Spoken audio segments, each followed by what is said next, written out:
Magandang umaga sa ating lahat. Maligayang pagdating sa seremonya ng pagdila.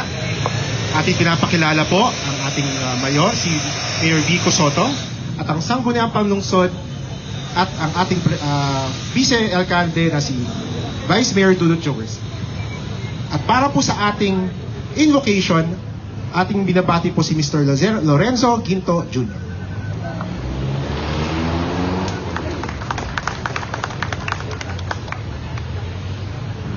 Magandang umaga po sa ating lahat. Bago po natin simulan natin po programa, tayo po ay manalangin. In 2 Peter chapter 2 verse 18, but grow ye in the grace and the knowledge of our Lord Jesus Christ. Panginoon, salamat po sa mga biyayang inyo pong pinagkaloob sa amin sa loob ng mga nakalipas na taon. At muli, ang linggong ito, na habang kami makisimula sa aming mga gawain, patuloy niyo pong pagpalain at bigyan ng karunungan ang aming pong namumuno sa aming pong bayan, siyudad ng Pasig. Dalangin ko po ang aming pong minamahal na Mayor Vico Soto, maging si Vice Mayor Dudut Jaworski at si Congressman Roman Romulo at 10 na sanggunian at kanyang mga departamento. Ganoon din po ang sanggunian department, ang legal department at ang People's Law Enforcement Board na patuloy nyo pa pong ibuhos sa mga pagpapala upang patuloy kaming matuto. At habang kami natututo sa mga biyaya mo, naway patuloy kaming lumago sa pagbabago na kung saan ang pagbabagong ito ay magiging daan upang patuloy naming maranasan ang kaligayahan mo, ang kaligayahan kung paano maglingkod sa aming kapwa, na kung saan nandun po ang kababaan ng loob, ang kaligayahan sa paglilingkod. At hanggang sa iyo babalik nawa ay patuloy niyo pong masumpungan na ang inyong mga lingkod ay tapat na naglilingkod sa inyo. Ito po aming dalangin, papuri po, salamat sa aming Panginoon Jesucristo. Amen.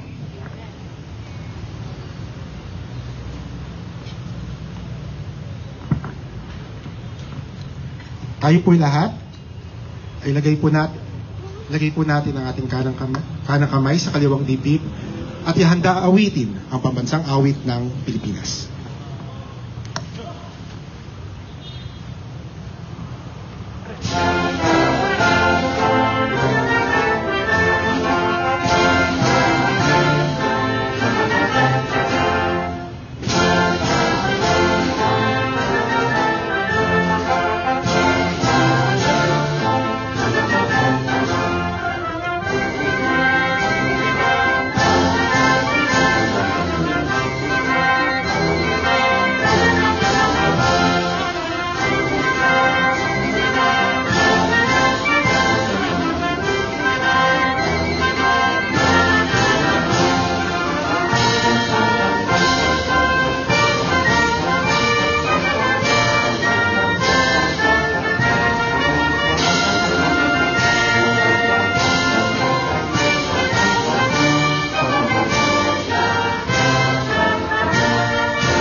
Para po sa ating panunumpa sa watawat, tinatawag ko po si Mr. Lorenzo Ginto Jr. Taas po natin ating kamay. Tayo po sabay-sabay na manumpa. Ako ay Pilipino. Buong katapatan nanunumpa sa watawat ng Pilipinas at sa bansang kanyang sinasagisag na may dangal, katarungan at kalayaan na pinakikilos na sambayanang makadiyos, makatao, makakalikasan at makabansa.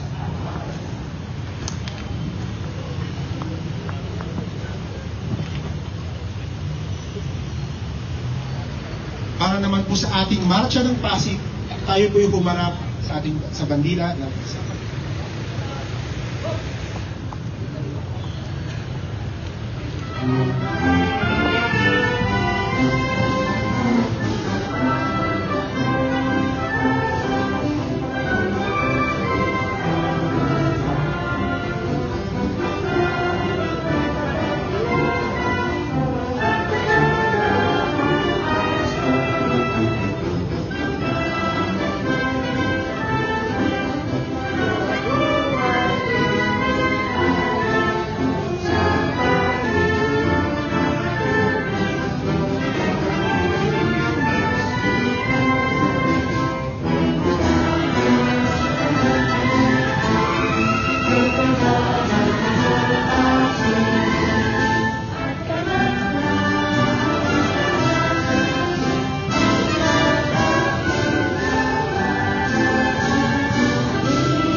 Para naman po sa ating panunumpa ng Lingkod Bayan, si Attorney Marcian Dane Gualberto.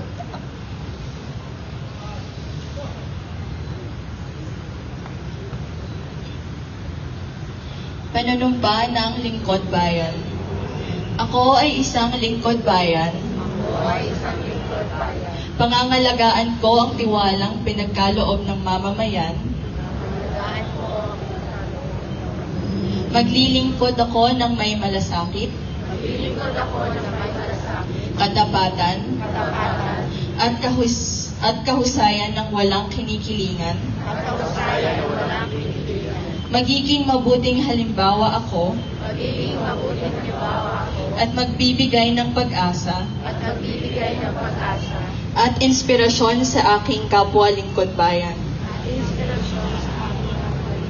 Lilinangin ko ang aking sariling kakayahan upang sa lahat ng panahon ay mapaglingkuran ko ng buong kahusayan ang sambayanan. Hindi ako makikibahagi sa mga katiwalian sa pamahalaan. Pipigilan at isisiwalat ko ito sa pamamagitan ng tama at angkop na pamamaraan. Isasabuhay ko ang isang lingkod bayan na makadiyos, makatao, makalikasan, at makabansa. Tutugon ako sa mga hamon ng makabagong panahon tungo sa adhikain ng matatag, maginhawa, at panatag ng buhay. Sa mga tungkulin at hangaring ito, kasihan nawa ako ng may kapal.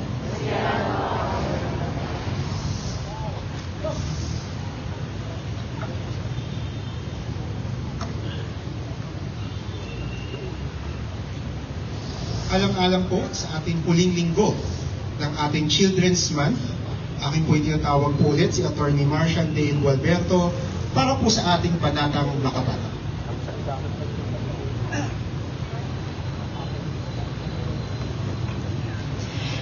Panatang makabata. Ako si, banggitin ng pangalan, Marcian Dane S. Gualberto, bilang mamamayang Filipino,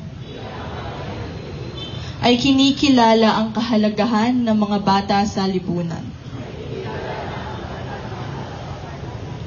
Dahil dito, ako ay nangangakong isulong, protektahan, igalang, at pangalagaan ang karapatan ng bawat bata sa lahat ng panahon, anuman ang kanyang kulay, kasarian, lahi, relihiyon, kultura, estado sa buhay, may kapansanan man o wala. Upang matiyak ang kasiyahan ng mga bata, naniniwala akong nararapat na matamasa nila ang mga ito.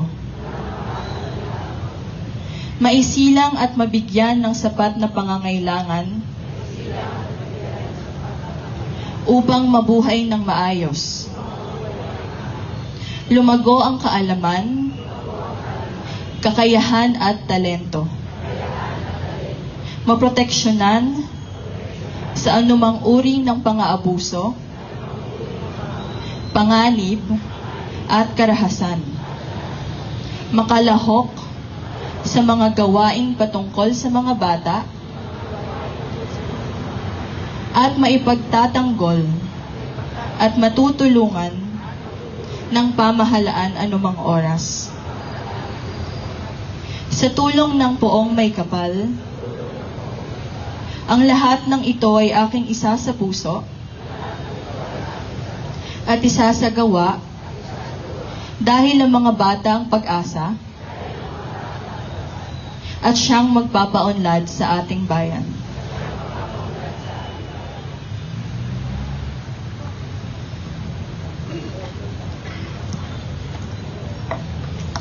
At bago po matapos ang ating programa, aking ginugunita po ang mga sumusunod.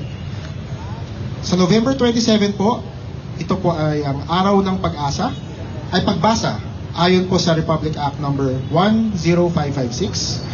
Ang November 30 naman po ay ang ating Bonifacio Day, na ayon po sa Act number 2946, RA number 9492, Proclamation number 1105, Series of 2015. Nung huling linggo naman po, ito po ay isa po ang Safety and Accident Prevention Week, na ayon naman po sa Proclamation number 359, Series 1956, Philatelic Week, na ayon sa Proclamation number 662, Series of 1969, ang Food, Science and Technology Week, na ayon po sa Proclamation number 1206, Series of 1973, at ang National Biotechnology Week, na ayon po sa Proclamation 1414, Series of 2007.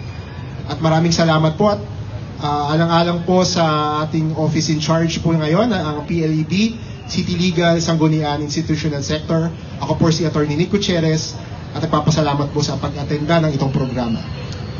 At para ho sa huling mensahe para sa ngayong umaga, ako'y po tinatawag ang ating alkalde na si Mayor Vico Soto. Alright, maraming salamat, Attorney Nick. Magandang umaga sa ating lahat. Happy Andres Bonifacio Day at maligayang Pasko na rin, Vice Mayor Dodot, the City Council, at sa lahat po ng mga department heads natin, City Admin, lahat ng kawani ng ating pamahalaan.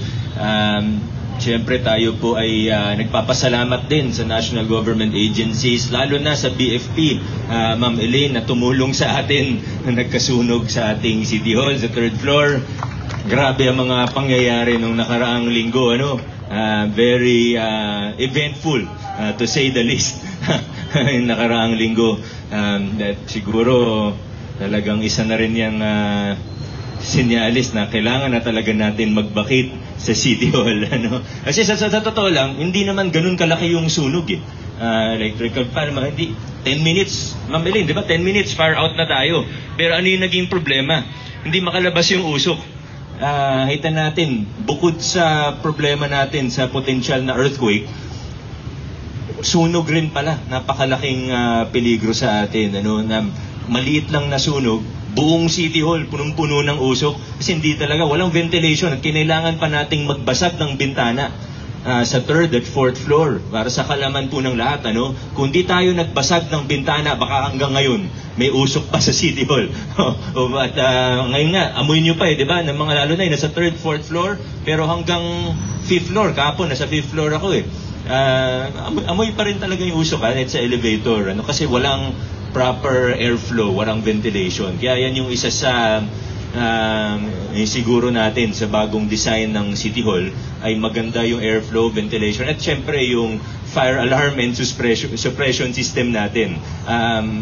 Hindi ko alam kung napapansin ng bawat isa sa atin na pumapasok sa City Hall araw-araw, hindi lang sa walang alarm, wala rin yan sprinkler. Na may mga plano nun nagagawa. Pero dapat kasi sabayan sa pagpapatayo ng building, di ba? Nag-renovate na lahat. Talagang wala. Sa ngayon, parang too late na rin kasi wala na, huli na. But anyway, yan ang isang paalala siguro sa atin ng Diyos na kailangan na natin bilisan, City Admin, Vice Mayor Dodot, ang pag-alis, pag-vacate sa City Hall. At naman, on target naman tayo, na sa July, ay makakapag-vacate na tayo, hinahanda na yung temporary City Hall, more detailed announcements later. Meron po akong dalawang kailangan sabihin. Yung isa, good news. Yung isa, hindi masyadong good news. Pagpasensyaan na po, hindi naman para sa lahat ito, pero kailangan ko lang talagang sabihin. Unahin ko na po yung hindi masyadong good news. Yung hindi magandang balita. Pasensya na po, hindi naman, siguro 1% lang sa inyo ang dapat makarinig nito. Ilan lang ang dapat makarinig nito, pero kukunin ko na yung pagkakataon ngayong flag raising ceremony para sabihin po ito. Last week, bukod sa sunog, may mga pangyayari pang hindi masyadong maganda. Meron tayong pinadampot, pina-entrap, pinakulong na empleyado ng Office of the Building Official. Dahil humingi po siya ng 15,000 at mukhang hindi niya first time ito gawin. Para sa kaalaman po ng lahat, yung tao pong ito, kaibigan ko. Ako po sa kanya, ako po nag-recommend sa kanya, maipasok siya sa City Hall. Pero pinapatunayan natin, pinapakita po natin sa lahat na walang kaibigan dito. Pag may ginawa kang krimen, pasensya na, 4 years ko na po winawarningan ng mga empleyado natin mula sa lahat lang, lalo na client-facing natin. 4 years na naman ako nagsasabi na talagang maghihigpit tayo. Hindi naman siya yung una din na na-entrap at napakulong. Pero baga, tama na. Huwag po ninyong kalimutan, hindi po ako normal na mayor. Hindi politika ang tinitingnan ko. Ang tinitingnan ko, at hindi rin ako interesado sa mga achievements ko, ganyan. Hindi ako masyadong concerned dyan. Ako naniniwala ako, gawin ko ang trabaho ko araw-araw. Darating rin yung mga achievements na yan. Darating rin, pero hindi ko yun iniintindi. Ang goal ko lang, at kaya ako tumakbo bilang mayor, at kaya ako naging mayor, at kaya ako tumakbo ulit ng second term para mayor, dahil ang pangarap ko, ang goal ko dito, ay pagkatapos ng term ko, kung maka 3 terms man ako, bahala na ang Diyos, pero pagkatapos ko bilang mayor, mas maayos ang iiwan kong LGU. Mas mahirap nang maging korap. At tandaan po natin, ito yung lagi natin sinasabi, hindi tayo bara-bara kumikilos. Meron tayong, political science student ako, may theory of change tayo, na gusto natin, unti-unti natin baguhin ang hindi lang LGU, kundi kultura natin bilang mga Pasigenyo at bilang mga Pilipino ang binabago natin dito. Yung korupsyon, sa totoo, kahit palitan mo ang mayor, kahit maayos, konsehal, lahat yan, ang totoo po niyan, nasa kultura na po. Nasa kultura po natin yung mga korupsyon na yan. Ayun nga, lagi kong ginagamit na example pag nagsasalita ako sa mga paaralan, sa mga school, sa mga pamantasan. Lagi kong ginagamit na example, pag nagmamaneho ka, pinara ka ng traffic enforcer, ano una mo may isip? Ayaw mo man aminin o hindi, pero gawin mo man o hindi, sana hindi natin ginagawa, no? Pero gawin mo man o hindi, papasok sa isip mo eh. Abutan ko na lang kaya yung enforcer para hindi ako tikitan. Totoo yun, aminin natin o hindi. Pero bakit ganun? Kasi na-institutionalize, na isa kultura po yun sa atin sa Pilipinas. Kailangan aminin natin. Ang first step para ayusin ang isang problema, aminin na nandun yung problema, i-acknowledge yung problema, at i-address yung problema. Walang problema na naayos na nagbubulag-bulagan tayo. At yung korupsyon sa pamahalaan, aminin din natin, hindi yan maayos sa loob ng 1 taon, sa loob ng 4 na taon, sa loob ng 9 na taon. Generational po yan. Pero sana, habang tayo po ay dumadaan sa mundong ito, dumadaan sa lokal na pamahalaan ito, gawin natin yung part natin para may urong ng konti yung kultura natin. Yung hindi magagandang kalakaran, may urong lang natin ng konti. Success na po yun para sa atin. At sa mga kawani po natin na gumagawa pa rin ng mga kalokohan, ako proud ako sa ating lokal na pamahalaan. Kasi totoo naman na kahit i-acknowledge natin o hindi, ang totoo po niyan, yung mga lumang kalakaran na hindi maganda, yung mga corrupt practices, karamihan naman po talaga ay tumigil na. Karamihan sa mga empleyado natin ay aligned dun sa mga prinsipyo natin ng mabuting pamamahala. Meron tayong mga example. Sa bawat example natin na may humingi, may tumanggap ng lagay, sa totoo niyan, si PDO natin, kahit naman mga Office of the Bidding Official staff natin na iba, ang dami ko na rin narinig ng kwento na inalok sila, inabutan sila, tinanggihan nila. Ang dami na rin niyang kwento. May mga empleyado tayo na pag sinabing no contact policy talaga yung pinapatupad. Kaya proud ako sa ating mga kawani. Siguro karamihan, ganun na po ang ginagawa. Pero may ilan pa rin.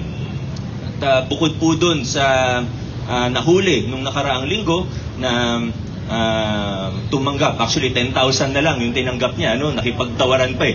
15,000 yung una niyang hiningi. Tinanggap niya para kakapalit daw ng pirma ng Office of the Building Official. So, nahuli siya. Tinanggap niya yung 10,000. Hindi ko lang alam kung itutuloy ng complainant. Pero siguro naman, the fact na naaresto siya, napakulong ng ilang sandali, siguro malaking na yun sa kanya. Reminder po sa atin lahat. At meron po tayong ongoing case ngayon sa ating OGS at motor pool. Dahil meron pong kababalaghan na nangyari sa isang sasakyan natin, o dalawang sasakyan natin. Di ko na muna papangalanan at na-endorse na naman po natin yan sa legal, attorney, na-endorse na po natin sa legal. Pakiusap lang sa legal, bilisan natin ng konti kasi kailangan ma-dispose na natin yung mga taong ito. Tingnan natin kung uubra yung criminal case, kung hindi naman, basta mawala na sila sa City Hall. Sawang-sawa na tayo sa mga ganito kasi nababahiran yung pangalan natin eh. Maayos ng ginagawa natin, 99% sa empleyado natin, maayos ang ginagawa. Kahit yung mga medyo gumagawa nung araw, tumigil na rin karamihan. Pero yun nga, may makukulit pa rin eh. Yung mga taga-OGS na yan, kaya yung taga-motorpool. Halatang halata naman. Kaya, natin, hindi kayo. Kayo nga yung mga tumulong sa atin para ayusin to, di ba?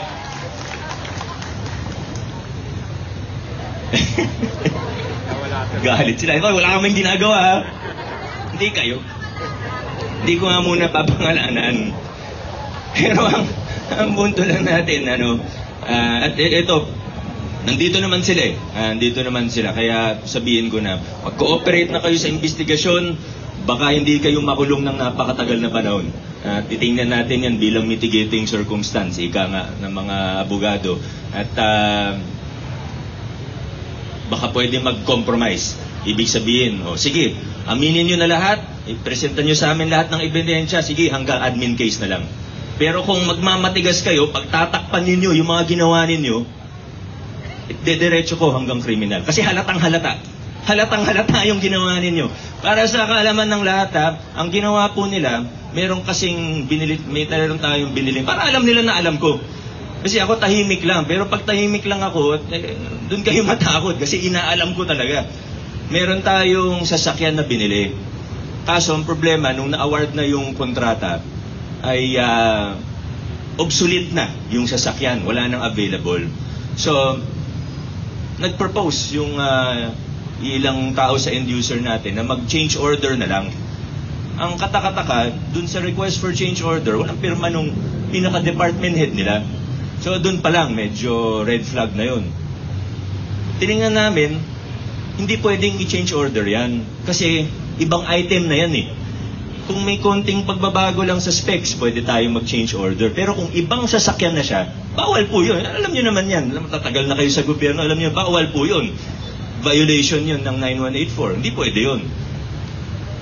Ang nangyari pala, na-deliver na yung sasakyan, na tinanggap na yung sasakyan, nakapangalan na sa city government yung sasakyan. Hindi ko pa napipirmahan, walang approval yung change order. Paano nakarating yung sasakyan? Nag-imbestiga kami. Binili nila yung sasakyan gamit ang sarili nilang pera. Magkano yun, CA? Sabihin natin 600,000, more. Kung dalawa yon, so nasa more than 1 million pesos. Gumastos sila ng sarili nilang pera, binili nila sa dealership, finacilitate nila yung pag-deliver dito, hindi pa na-change, hindi pa na-approve yun, hindi pa na-change order. O ngayon, may iyak yung, siyempre, paano babayaran yung supplier? Ano yung agreement nila sa supplier? Halatang-halata naman. So again, dun sa mga taong gumawa nito, yung isa, yung one syllable yung first name. Hindi naman sa parang mag-blind item, pero siyempre due process tayo. Itong tao na to, sa totoo, hindi ito yung first time na iniimbestigahan siya. Nakaswerte lang siya noong unang 2 beses kasi umatras yung complainant. Pero ngayon, matibay-tibay yung ebidensya natin. Kahit umatras pa yung complainant, kahit kausapin pa nila yung supplier o contractor, kahit kausapin pa nila, kahit mapaatras pa nila yun, wala na, buo na yung ebidensya namin eh. So, mag-cooperate kayo, compromise tayo, hanggang admin case lang ipafile ko. Pero kung hindi, sige, hanggang criminal. Bisitahin ko kayo pag nakulong kayo. Anyway, yun yung hindi masyadong maganda. Again, karamihan sa inyo, hindi kailangan marinig yun. Pasensya na. Kaya magtatapos po ako. Medyo good news naman po. Gaya po ng alam ninyo, nagsimula na po ang pamaskong handog. Yan ang inaabangan ng bawat pamilya Pasigueño. Tandaan po natin bakit natin ginagawa yan, para magbigay saya sa bawat pamilya Pasigueño. Pangalawa, para ipakita ang isang gobyerno na walang pinipili, walang palakasan. Kung sa tradisyonal ay kailangan kadikit ka ng nakaupo para mas marami kang makuha, magbubuo ka ng samahan, etc. etc. Sa atin, house to house, lahat binibigyan. Tayo lang po siguro gumagawa ng ganun talagang sinusuyod natin. Lahat pinupuntahan, lahat binibigyan. At pangatlo, ito po ay isang hakbang tungo sa data-driven governance. Nakatulong ito sa mga project natin gaya ng census, yung pag-develop natin ng Pasig Pass. Ayan po. So 3 dahilan, ba't ginagawa yung pamaskong handog.